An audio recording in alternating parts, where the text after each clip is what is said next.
Abu Hanifah berpendapat adanya istihsan, dan kita tahu lah ikhtilafu Syafi'i wa Abu Hanifah itu besar sekali. Tapi beliau itu tahu Abu Hanifah itu orang yang sangat soleh. Abu Hanifah itu kalau ketemu sama orang yang utang beliau itu yang lari bukan yang utang Abu Hanifah, karena takut orangnya itu izin. Jadi kalau ketemu yang utang di jalan itu yang sembunyi itu Abu Hanifah. Kenapa engkau sembunyi? Ada yang utang saya lewat, nanti orangnya malu. Jadi setingkat Robi'ah Adawiyah itu beliau di rumah ada maling itu sembunyi. Ditanya kenapa engkau sembunyi? Malu, gak ada yang dimaling. Malu sama malingnya karena serumah itu gak ada barang yang layak dicolong itu. Itu Robi'ah dia sembunyi. Itu yang bisa niru itu Abu Hanifah. Jadi wali-wali besar ini ternyata saling menghormati dan saling tawassul. Nah saya berharap tawassul ini bukan sekedar perilaku sosial, tapi memang ada sanadnya.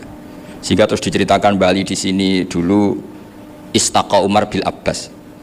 Kata siapa tawassul harus dengan Rasulullah SAW? Dulu istaqa Umar bil Abbas. Sayyidina Umar itu tawassul istisqa dengan Sayyid Abbas. Padahal kita tahu Sayyid Abbas ini tidak nabi. Terus beliau cerita sampai Imam Syafi'i tawassul sama Abi Hanifah. Sehingga gak ada perdebatan, itu kan Umar. Kalau Umar kan ada jaminan boleh diikuti karena beliau sahabat.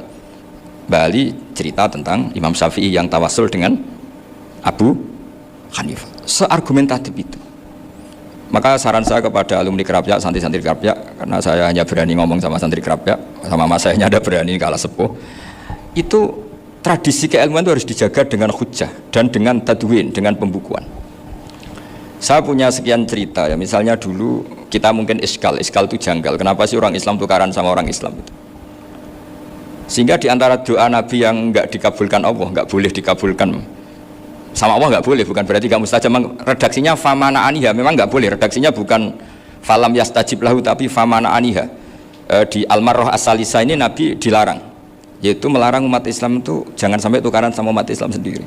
Itu kata Allah, ya nggak bisa kata Allah, kalau itu udah saya kabulkan. Itu dulu guru-guru kita nyontohkan sederhana. Kira-kira kalau saya tukaran Gus Zofuru, Mbah Mun luwih ikhlas dibanding ditukari wong liya. Nak no kakak ditabuk adik, wong tua luwih ikhlas dibanding ditabuk tonggo. Barokahnya membaca kita lebih mentoleransi. Kalau ada Mbah Hashim dikritik Mbah Fakih Mas Kumambang, kita ikhlas itu. Tidak dikritik guru PAUD itu kan, atau dikritik orang-orang nggak bisa ngaji. Artinya ternyata keliru kita bilang kiai kok tukaran. Justru bagus kiai tukaran dibanding kiai dikritik guru PAUD atau dikritik orang-orang yang nggak bisa baca kitab. Akhirnya barokahnya baca kita menjadi tahu. Dulu Mbah Mun sering cerita, ini masih cerita silsilah ya. Jadi Mbah Ali Maksum tadi kita tahu di antara guru besarnya Mbah Ali Maksum tentu Mbah Mahfud Termas. Beliau adalah adik dari Kiai Mahfud Termas. Mbah Dimyati ini adik Kiai Mahfud Termas. Itu punya saudara namanya Abdul Razak, juga punya saudara namanya Dahlan, itu yang membawa Thariqah Syadziliyah di Solo Raya, yang sekarang alhamdulillah diteruskan Gus Wafi. Dulu di antara pesannya Mbah Mun ke saya, hak Wafi kandani kon ziarah ning Mbah Dimyati. Mergo Thariqah Syadziliyah dulu itu yang bawa keluarganya Mbah Dimyati. Jadi semuanya ini masih dzurriyyatan ba'duha min ba'd. Nah pesan saya karena tadi Mbah Munawir yang termasuk orang pertama yang bawa Quran, bawa Qiraah Sab'ah. Kenapa saya bilang termasuk? Karena kalau bilang paling yang pertama ini nanti butuh data dan itu agak kerepotan. Tapi yang jelas mimman istahara lah. Mimman istahara yang membawa Sab'ah ke sini itu adalah Mbah Munawir. Terus beliau ngajarkan diantaranya ke Mbak Arwani pakai kitab Satibi, pakai kitab Nazmus Satibi. Terus Nazmus Satibi itu diteruskan oleh Mbak Arwani, ditulis. Yang nulis dulu Mbak Dola Salam. Bapak saya itu murid Mbak Dola. Dulu Mbak Dola sebelum ke Mbak Arwani ngaji sama Ki Said di Sampang. Bapak saya sebelum ngaji di Mbak Dola sudah hafal Quran lewat buyut saya sendiri namanya Ki Zubaidi. Yang Ki Zubaidi akhirnya jadi menantunya Mbak Ahmad Syuaib. Jadi buyut saya kandung ini namanya Sofia, itu asal keluarga Lasem, yang adiknya Sofia ini punya adik Badiah yang jadi ibunya Ki Sahal. Terus Ki Sahal punya Mbak Yu namanya Muzayanah, punya di Garwo Ki Mansur punya anak Gus Koyum. Jadi dulu ibu saya, ibunya Gus Sofur, ibunya Pak Maftu itu semuanya di Lasem. Karena saya dari keluarga Gen ya Lasem, dari keluarga sanad guru ya Lasem. Tapi Lasem Bahdowi itu dulu ngajinya di Mbah Umar Harun di Sarang. Mbah Umar Harun ini menangi Sayyid Ahmad Zaini Dahlan. Sayyid Zaini Ahmad Zaini Dahlan ini punya cucu keempat yang hidup di Sedan, terus makamnya di Lasem, namanya Habib Haidar, itu yang nulis biografinya Mbah Maksum. Mbah Maksum bukan Bali, biografinya Mbah Maksum itu ditulis oleh Habib Haidar, namanya Haidar bin Hasan bin Sodaqoh bin Ahmad Zaini Tahlan. Nah, Habib Haidar ini menantunya Sayyid Hamzah Sato. Hamzah Sato itu Hamzah bin Abdullah bin Umar, itu kakaknya Sayyid Abi Bakar Sato, Sohibul I'anah. Nah, Sayyid Umar ini yang dulu ngajari mbahnya Mbah Mun namanya Ahmad bin Su'aib. Nah, di antara ajarannya adalah baca kitab-kitab kecil yang bisa dihafal. Dibawalah ke sarang jadi metode muhafadzah. Tapi kemudian lama-lama oleh pondok itu jadi syarat kenaikan kelas. Dulu nggak ada muhafadzah untuk kenaikan kelas ya, supaya orang alim itu harus hafal. Lama-lama dipakai syarat untuk muhafadzah. Jadi semua ini sanad harus kita ingat supaya kita bisa menjaga tradisi. Termasuk tradisi ini kiai seneng jagungan, terus ngomong ra penting. Itu juga sanad. Setahu saya Mbah Mun itu kalau ketemu bapak ya guyon terus. Saya punya kenangan itu yang dulu agak iskal tuh begini. Ada isu lah, entah isu entah hoax entah apa, ada kaji itu agak beling itu, pokoknya beling lah gitu. Seneng siapa itu, rondo lah apa itu. Pokoknya beling gitu. Ketika Mbah Mun dilaporin tamu kalau kaji itu beling sama rondo itu, Mbah Mun tanyanya lucu. Lho ayu no cum, wayu banget Mbah, wayu. Itu bapak juga bakas ayu nih. Dulu saya sekali ini kiai kok bakas wong ayu, bakas budine barang lah kira-kira gitu. Tapi setelah saya tambah alim, tambah ngerti itu, kata bapak gini, ya apik bakas ayu hak timbang iya no malah qauzaf. Ternyata seni. Sekali Mbah Mun atau bapak bilang waji kok zino kaji, maka larinya ke qauzaf. Maka menghindari bahasa menuduh, ngomong yang nggak penting. Lho ayu no. Jadi kiai dulu tuh orang sok suci tapi menghindari hal-hal yang jadi punya seni untuk ngelola kehidupan. Orang bermalam-malam jagungan sama teman asik itu kan perlawanan terhadap nafsu kita, syahwat kita untuk mungkin nikmati dugem di bar atau di tempat-tempat maksiat. Itu setan di Indonesia tuh kakuati sama Kiai Jawa. Orang supaya tidak tertarik maksiat itu Kiai Jawa cukup ketemu kancane masak terong guyon, gejlok-gejlokan zaman mondok, sewengi lulus sangka maksiat. Bar wis tutup. Perlawanannya sederhana, nggak pakai tahajud, nggak pakai wiridan, karena Kiai Jawa juga koyo rapati potongan ahli ibadah gitu. Itu jagungan gitu.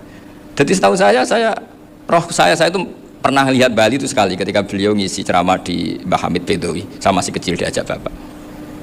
Dulu kalau bapak ngelihat Bali sama Mbah Hamid itu mesti nangis karena dua orang alim bertemu. Yang akhirnya ya bisanan itu. Mbah Hamid punya anak Gus Nasih, di sini ada Mbah Nafisa, terus jadi Mbak Salih Hindun itu. Jadi dulu itu ya guyon terus ketika ketemu. Itu yang sering bodoni Mbah Hamid itu ya Ki Bisri. Ki Bisri itu kalau datang ke Ki Hamid Pasuruan, nak wali tenan aku tekos ditata nomangan. Jadi ukurannya ya. Ternyata sampai sana dikeimangan tenan. Masih belum mengakui, kan nak wali tenan aku itu kiai rung di mobil, dongakno aku di mobil. Sudah kalah satu seri itu masih gak terima. Lalu itu Mbah Hamid akhirnya berdoa, ayo monggo, mungkin Ki Bisri gak ada mobil. Itu setelah didoain masih tanya, mereknya apa merek? Jadi itu Mbah Hamid jawab, ya paling Holden itu. Nah, paling Holden. Itu nyari mobil itu ya adalah dapatnya Holden. Suatu saat Mbah Bisri ditudang Mbah Hamid gak dikasih bisaroh. Karena utangnya sudah banyak Mbah Hamid. Mbah Bisri ini utang doa tadi. Itu ya gak dikasih bisaroh. Ya gak mau kesang apa-apa kelambimu kayak aku. Didol sama mukhibbinya Mbah Hamid. Itu harganya melebihi jatah bisaroh. Ketemu Mbah Hamid. Kang, susu Kang, mergo. Jadi dulu itu rileks, makanya ini yang diceritakan ke Zofur. Sebetulnya kalau kiai-kiai itu bersanad itu ya rileks, hidupnya itu rileks. Karena rileks ini perlawanan terhadap kemungkaran. Saya dulu musyawarah sering sama Gus Zofur usul fikih. Itu jelas di antara yang ditulis Lubil Usul itu. Ya kita tahu tadi misalnya sanad usul fikih, Mbah Ber itu sangat al-usuli Kiai Zubair Dahlan, abahnya Mbah Mun. Punya murid di antaranya Kiai Sahal. Kiai Sahal punya karangan Thariqatul Husul fi Syarhi Lubil Usul. Itu Thariqatul Husul itu beliau ngendikan dalam mukaddimah bahwa saya bisa mensyarah ini berdasar ngaji maknani sama Mbah Zubair. Terus beliau mengutip sarah itu dari kitab Nailul Ma'mul. Beliau ngendikan binus khotin khotiyah ghairi matbu'ah. Dan itu ditemukan di Kiai Mansur di Lasem. Karena Kiai Mansur iparnya Mbah Sahal. Mansur bin Khalil itu di antara katibnya Syekh Mahfud. Jadi semuanya ini sambung. Mbah Ber saking ahli usul fikihnya, kalau ngajar usul fikih itu kalau guyon takriran saya ini lebih memahamkan ketimbang sarah. Ya sudah, terus Mbah Zubair Kiai Fakih, terus Syekh Mahfud. Di sini Syekh Mahfud termasuk orang yang dekat Mbah Munawir, sampai putrane Mbah Mahfud namanya Gus Muhammad dibawa Mbah Munawir, kemudian mondok di Termas diantaranya, terus dinikah jadi menantunya, kalau nggak salah Haji Taslim di Betengan, kemudian sekarang juriahnya Mbak Mahfud di Betengan. Ini nggak boleh hilang secara seperti itu. Diantara di usul fikih diterangkan, ketika diantara 5 hukum itu ada yang bernama mubah. Mubah itu boleh dilakukan, boleh ditinggalkan, dan kalau dilakukan ya tidak berpahala, ya tidak disiksa. Itu ada ulama yang protes nggak bisa seperti itu. Ithma min mubahin ila wa tahaqqaqu bihi tarku haramimma fa'il zamu minas sukun tarkul qatli wa minas sukut tarkul qadaf. Tidak bisa, mubah itu tidak ada. Kalau kiai jagungan semalaman itu Allah ngitungnya itu hada taruka dugem, wahada taruka delok dangdut, wahada taruka kada wa kada. Oh, itu luar biasa. Dan kita ngikuti yang seperti itu saja. Gak usah tahajud, gak usah witir telulas kaya ora kuat timbang gremeng wis. Sewengi jagungan, setan ngenteni kita tergoda maksiat, ternyata maksiatnya sampai tutup, kiainya masih apa? Jagungan. Jadi jagungan saja ada ilmunya bahwa itu perlawanan terhadap tarkul ma'asi. Sehingga bagaimana Anda katakan mubah ini mubah, toh gunanya adalah tarkul haram. Meskipun efek mubah juga bisa tarkul wajib, wae bojo blonjo turu. Karena wae ngrumati ibuke turu. Itu halal wajib. Jadi mubah itu resikonya ya bisa tarkul wajib, bisa tarkul haram. Sehingga kalau sanad ini terjaga secara baik, secara kultur, saya sering juga sahabat sama Gus Yofur itu mesti tak niati gitu. Jagungan wong alim itu ibadah, dan menikmati ibadah adalah dakbul auliya wa dakbul ulama. Kata Imam Ghazali, pada akhirnya waqud buhadatin al istilzat bil mubahat. Kata Imam Ghazali, pada akhirnya qutbu hadatin, madaru hadatin, pokok dari agama ini adalah melawan kemaksiatan dengan kita menikmati al istilzat bil mubah. Kita menikmati sesuatu yang dibolehkan Allah Subhanahu wa taala. Dan seperti ini itu bisa qasmu dhuhri syaitan, bisa menghancurkan punggungnya setan. Karena kalau melawan setan dengan ibadah ini kadang kita capek selain isra potongan. Tapi nak kangkang ning komplek H gitu jagungan mbek kancane, ngenang melarate, mbok ngenang ora sekolah ramunggah, kenangan sing ramunggah diarani istiqomah. Itu kan diarani tulus zaman, kok sing munggah dianggap kesusu. Saya ini punya pondok Quran, kalau ada yang hafal 3 tahun mesti digojlok kancane, gak apik kesusu itu. Kesusu itu mesti tidak barokah karena tergesa-gesa apa? Hatam. Sehingga yang nggak hatam-hatam itu kayak partai mayoritas. Ini yang partai tulis zaman katanya. Ahlus sabri katanya. Akhirnya di pondok gara-gara itu mau guyon, tapi nggak ada stigmasinya, saya nggak naik. Di pondok sarang itu saya punya temen itu banyak yang sekelas dengan saya, sekelas sama Gus Kamil, akhirnya sekelas dengan Gus Sofur. Padahal saya ini kakak kelas. Saya temannya, Gus Kamil temannya Gus Sofur. Ini anak ini nggak pernah naik, itu nggak dicibir di pondok. Karena guyonan tadi, guyonan bahwa ini bagian dari bentuk apa? Istiqomah. Nanti yang goblok juga tenang, karena kiainya cerita. Kadang santri goblok ya barokah. Di sini pondok akeh santri ora tau sinau ning omah dadi kiai gede. Selalu kiainya tuh cerita seperti itu. Akhirnya sing goblok ya bangga dengan kegoblokannya. Iya, jadi kiai itu orang yang meskipun guyon ini barokahnya masya Allah. Dan setahu saya kiai-kiai alim itu ya senengannya guyon, karena tadi guyon itu luar biasa. Bapak saya itu kalau pesan sama saya itu nak ngaji es guyon nice. Wong ning omah mikir utang, mikir wedi bojo macam-macam, kok ngaji kok jak nangis pisan, nangis ping pindho gitu. Sudah jak guyon ae. Paling gak lali. Gitu. Dan beliau punya dalil kul bi fadlillah bi rahmati fa bidzalika falyafrah. Jadi jangan sampai orang ini farah bil maksiat, jangan sampai orang itu. Dan ini yang saya kenang dari sekian cerita murid Bali. Mbah Ali Maksum ya senang guyon. Gejol-gejolkan mbek santri guyon. Ini saya maklumatkan ke semua santri beliau bahwa ini bukan sekedar guyon, tapi al-istilzat bil mubahat. Ini adalah perlawanan terhadap setan, karena banyak orang bisa senang tuh kalau nunggu maksiat.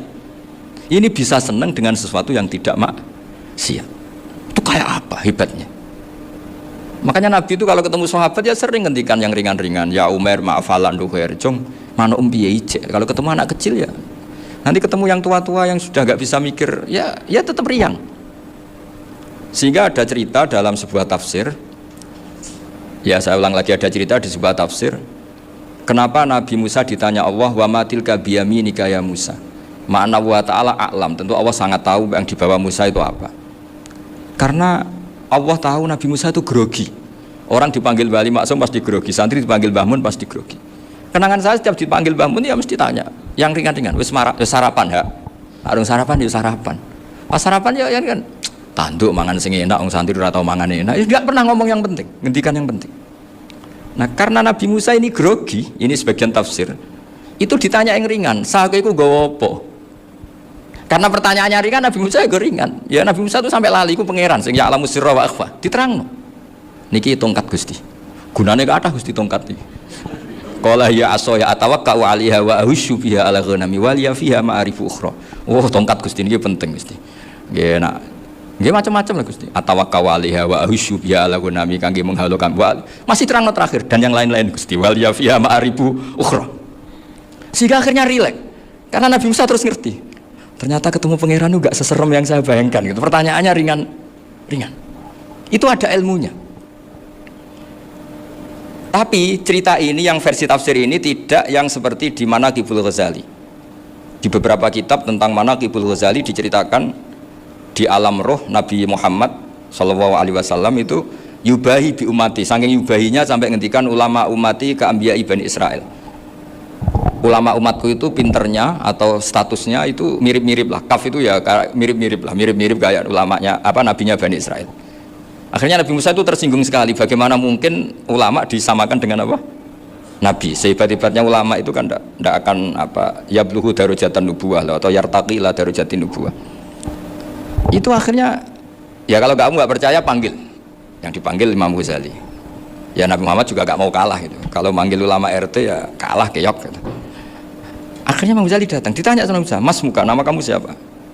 Ana Muhammad bin Muhammad Al-Ghazali At-Tusi Asy-Syafi'i. Itu disebut panjang sih.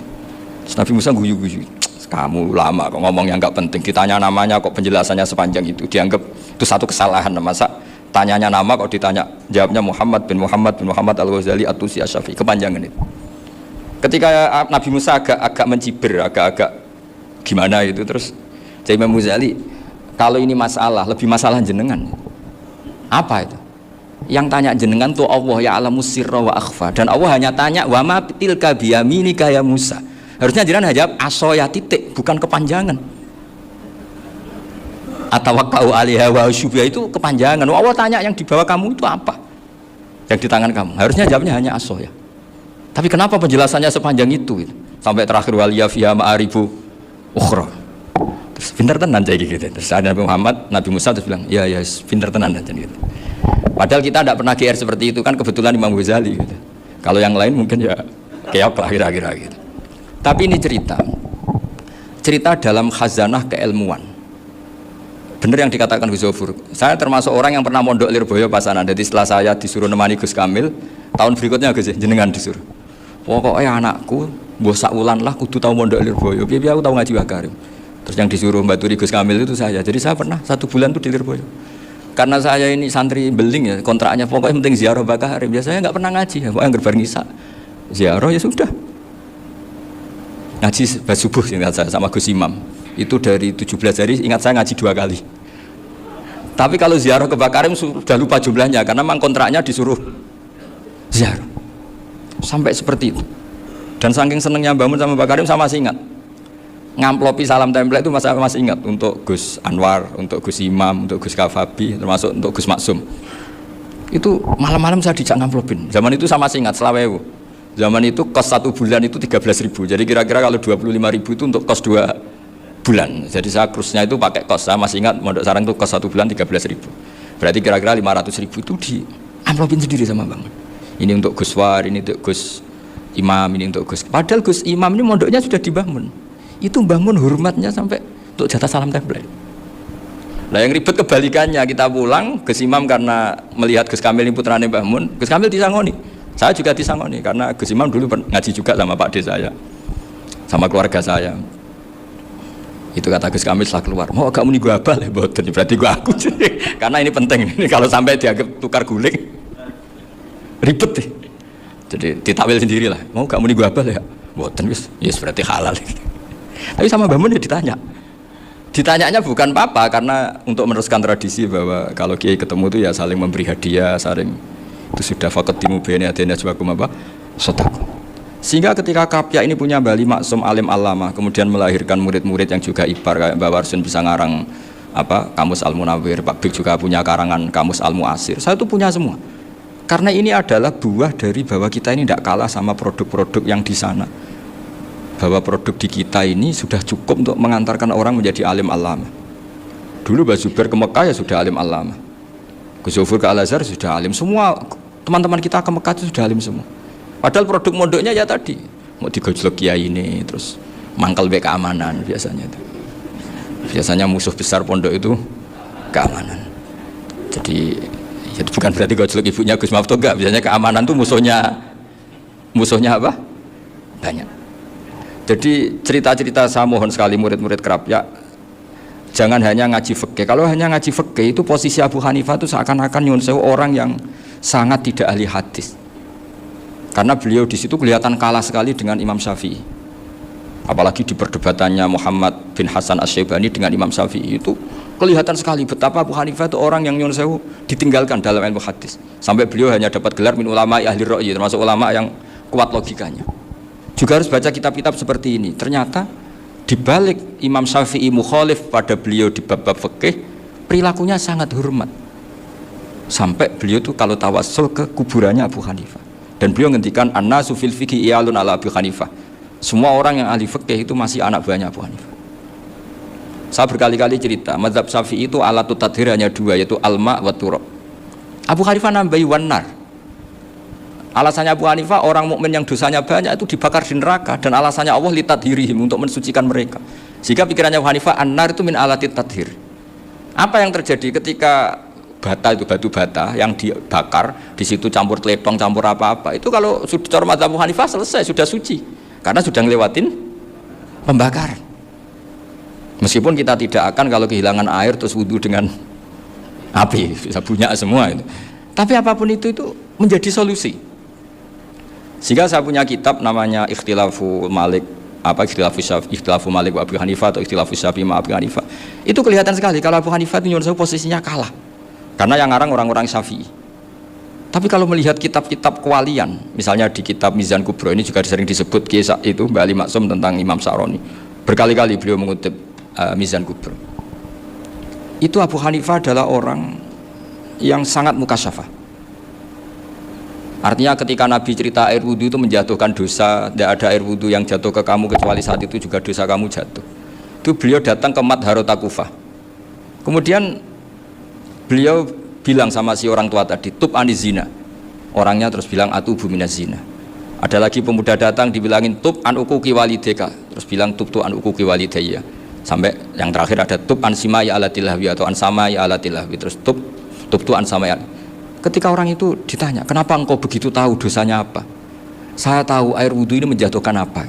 Jadi kira-kira kalau zina mungkin ya batang babi lah. Kalau hanya sekedar melihat mbak-mbak mungkin ya curut atau tikus lah kira-kira gitu. Nak dulu dulu ya mungkin ya tikus cilik gitu. Nak dulu suwi ya tikus werok itu atau apalah. Pokoknya beliau itu tahu. Tapi anehnya Abu Hanifah apa? Setelah itu dia nangis minta muka syafahnya ditutup. Ya Allah, saya ini muka syafah kok malah menjadi tahu sawatil mukmin. Padahal aturan syariat jenengan man satara musliman satarahu, bahwa enggak baik melihat jeleknya orang mukmin. Minta ditutup. Makanya saya ini bangga ada muka syafah. Makom yang kita sampai sekarang itu makom setelah Abu Hanifah muka syafah. Jadi Abu Hanifah repot-repot muka syafah, minta makomnya ditutup tidak menjadi muka syafah. Dan alhamdulillah kita sudah tidak muka syafah sebelum minta ditutup. Jadi kita ini keren.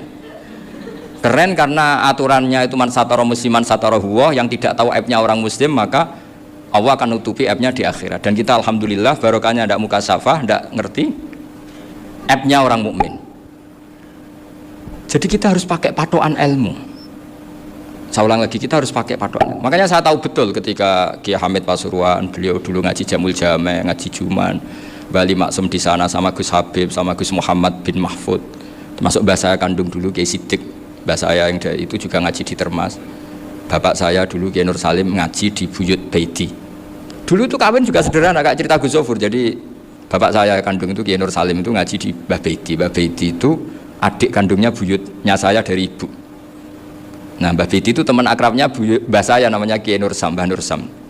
Singkat cerita terus Nur Kiai Jorabi arat Arab Bekno itu. Setelah bapak saya ke Badullah mau ditawarin jadi mantu, kata bapak saya kulon pun dipek mantu Mbah Baiti. Akhirnya dapat ibu saya itu.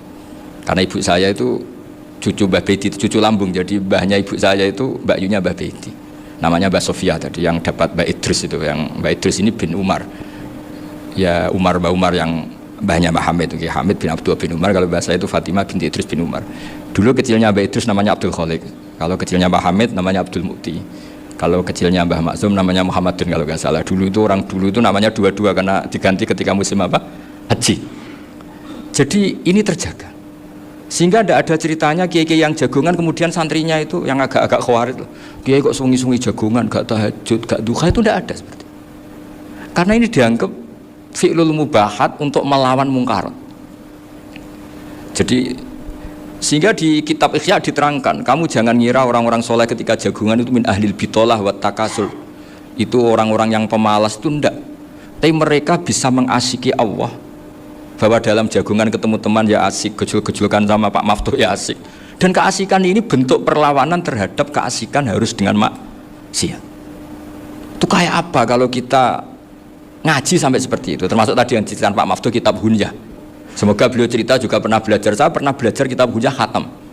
Itu diantara yang diceritakan Syekh Abdul Qadir Al-Jilani tadi, kata beliau Al-Jilani dipakai Jim Al-Jilani.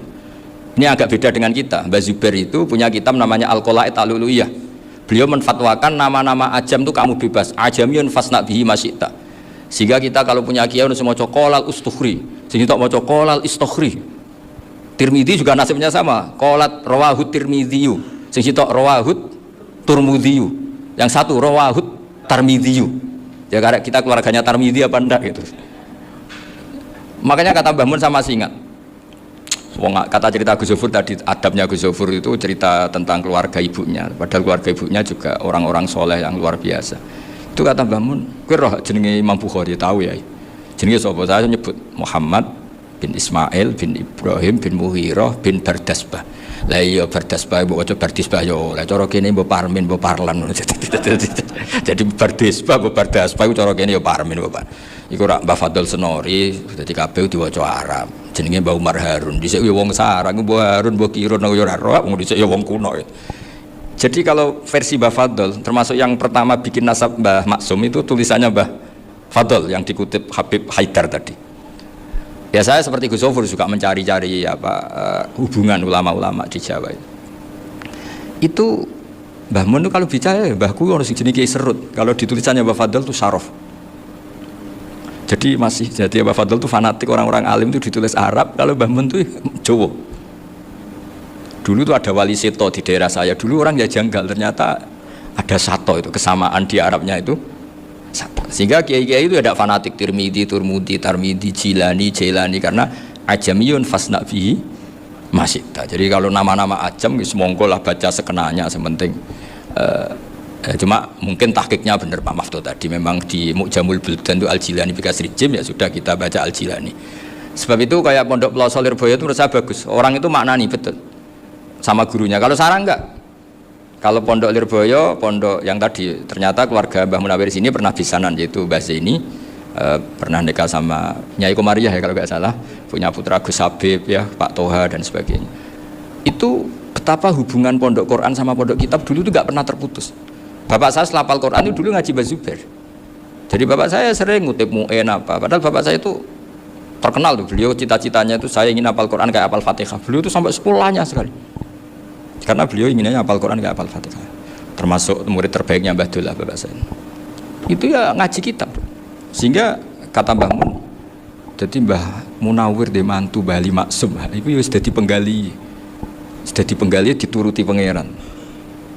Lahirlah seorang Bali Maksum yang membawa. Tadi dulu itu ya Gus Muhammad yang ngaji di Termas, nanti Mbak Arwani sebelum ngaji di sini ngaji di Tebu Ireng.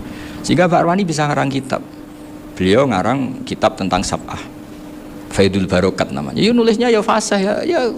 Saya punya tulisan tangannya Mbak Arwani itu banyak.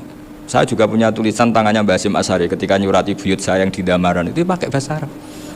Jadi dulu itu Mbah Ali Maksum juga sama. Surat-suratannya dulu sama tokoh-tokoh Muhammadiyah ya bahasa Arab.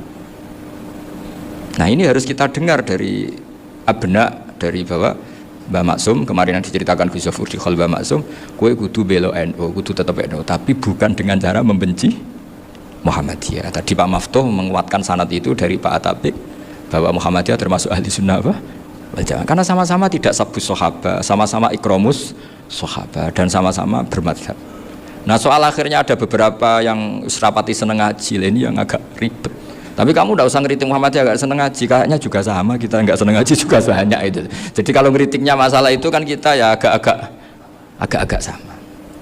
Ya jadi ternyata di sini, terus ini yang terakhir supaya nggak lama-lama, Bali juga punya sisi keras sekali. Jadi dalam hal-hal yang khas, ini di halaman 87 itu keras sekali. Beliau ngendikan wahal bi jununun hatta usdira amri lil mu'minin alla yazuru rasulahum.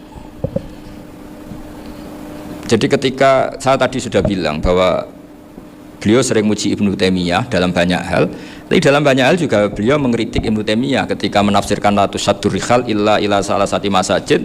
Kemudian Ibnu Taimiyah tidak mentasrekkan, tidak mensunatkan ziarah kubur Rasulullah SAW. Beliau mengkritik. Dan cara mengkritik adalah ngendikan ulaikal ladzina yuriduna ayyahulu bainahu sallallahu alaihi wasallam wa baina ummatihi fi nakhiyatin. Itu adalah orang-orang yang ingin membuat batas antara Nabi dan umatnya. Saya termasuk terinspirasi makalah Bali ini adalah bagaimana Anda mengkafirkan orang Islam berdasar qala Rasulullah sallallahu alaihi wasallam. Wan nabiyyu asyaddun nasi syafaqatan li ummati. Wan nabiyyu akhrasun nas, orang yang paling serius supaya umatnya ini selamat. Kemudian Anda dengan hadisnya Nabi mentafrik bainahu wa baina ummati berdasar dawuh Kanjeng Nabi. Cek mentalani. Makanya saya itu nggak pernah keras di bab ini. Misalnya nyuruh saya ada santri sarang yang nakal, terus saya tidak berani komentar karena saya tahu Mbah Mun itu sangat mencintai santrinya meskipun yang nakal. Saya melihat sendiri, bukan jari ada santri yang secara pelaturan pondok itu diboyong karena nakal. Itu Mbah Mun ngendikan begini, ya cung yo ke diboyong itu cara aturan pondok. Nah aturannya pangeran gara kowe tobat dadi wong apik ya dadi wong saleh. Ya kowe kudu tetep sering rene, tetep santri kudu nyo akhirat. Soal pondok ya ben ana aturan, ben menjen kowe nakal nemen ya diboyong, tapi kowe tetep wong apik. Jadi karena kita tidak mungkin mentafrik bainahu wa baina talamidhi. Kita tidak mungkin mentafrik bainan nabi wa baina ummati karena nabi adalah apa? Asyaddun nasi syafaqatan li ummati. Sampai saking sayangnya nabi itu ngendikan syafaati li ahlil kabair min ummati. Lho koyo apa baiknya nabi? Ora melok nakal, ora melok maksiat, tapi melok nanggung swargane. Iku waktu gali sampean wis kowe utang gak apa-apa, bangkrut gak apa-apa, sing nyaur bapak. Gua sampean ngono top tenan. Anake yo ngawur tenan maksudnya, tapi top tenan. Lah nabi ku umate sing dosa iku umate, nabi sing nyuwun sewu, cara Jawane sing kangelan nyafaati. Karena nabi gak boleh dipisahkan dengan umatnya. Makanya kata Bali Maksum, ulaikal ladzina yuriduna ayyahulu bainan nabi wa baina ummati. Itu mereka adalah orang yang ingin memisahkan nabi dengan umatnya. Nah, masa kita ngafirkan umatnya nabi berdasar dawuh nabi? Itu kan sama, saya benci santri Anwar berdasar dawuh Mbah Mun, padahal orang tahu semua begitu sayangnya Mbah Mun terhadap santrinya. Sama juga kamu benci santrinya Bali Maksum berdasar dawuh Bali, padahal beliau sangat mencintai santrinya. Nah kultur-kultur seperti ini tidak boleh hilang. Kita punya sanad, punya guru, punya keluarga yang sama. Jadi mbah-mbah saya itu orang Tuban, dekat sama posisi Ibrahim Asmorokonti tadi yang diceritakan. Jadi di kampung saya, kampungnya bapak saya itu ada makamnya Siti Syariah, itu mbak kandungnya Sunan Bonang. Dan bapak dulu sering ngajarin ziarah saya ke Mbak Asari. Mbak Asari itu bin Jumadil Kubro, berarti Mbak Asari itu saudaranya Mbak Ibrahim Asmorokonti, gurunya Sunan Bonang. Jadi Sunan Bonang ke Tuban tuh karena disuruh ngaji sama Mbak Asari, Mudin Asari itu yang di Bejagung itu. Jadi ini semua sanatnya itu jelas, aturannya jelas. Kan Sunan Bonang bin Ampel bin Ibrahim Asmorokonti bin Jumadil Kubro. Lah yang Mbak Asari ini adiknya Ibrahim Asmorokonti, makamnya di Bejagung di Tuban. Dulu Sunan Bonang sebelum ngaji kemana-mana ngaji di Bejagung itu di Mbak Asari itu. Terus kemudian Sunan Bonang hidup di Lasem, di Pasujudan di Lasem. Makanya Lasem banyak orang alim karena ya dulu Sunan Bonang itu diantara aktivitasnya itu di Pasujudan di Lasem itu. Wafatnya kila di Bonang, kemudian mau dibawa orang Madura ke Madura, terus diambil Mbak Asari, pernah mbahnya karena Muammar Mbak Asari, terus dimakamkan di Bonang. Jadi cara berpikir Mbah Ali ini menginspirasi saya. Kita tidak boleh mengkafirkan umatnya Nabi berdasar dawuh Nabi. Karena apa? Itu yang tidak diinginkan Nabi. Nabi itu inginnya yang di luar itu masuk, bukan yang sudah di dalam dikeluarkan. Itu kata beliau, ulaikal ladzina yuriduna ayyahulu bainan nabi wa baina ummati. Orang-orang yang tidak mentasrek ziarah pada Nabi adalah orang-orang yang ingin memisahkan Nabi dengan. Dan begitu kias berikutnya, orang-orang yang sidik-sidik muni ini kafir, ini sudah enggak benar, inilah yurja khairuhu, itu orang-orang yang memisahkan. Dan lucunya berdasar dawuh Nabi. Makanya semua kalau sampai ngaji Mizan Kubro, ini kitab yang sering dikutip Bali Maksum, ketika Nabi ngintikan laisa minna man ghasyana, laisa minna man latamal hudud wa syaqqal juyub bada'a bid'awal jahiliyah. Laisa minna min tilkal khoslah. Semua ulama mentafsiri laisa minna fi tilkal khoslah, bahwa dalam hal itu Islam tidak bertanggung jawab.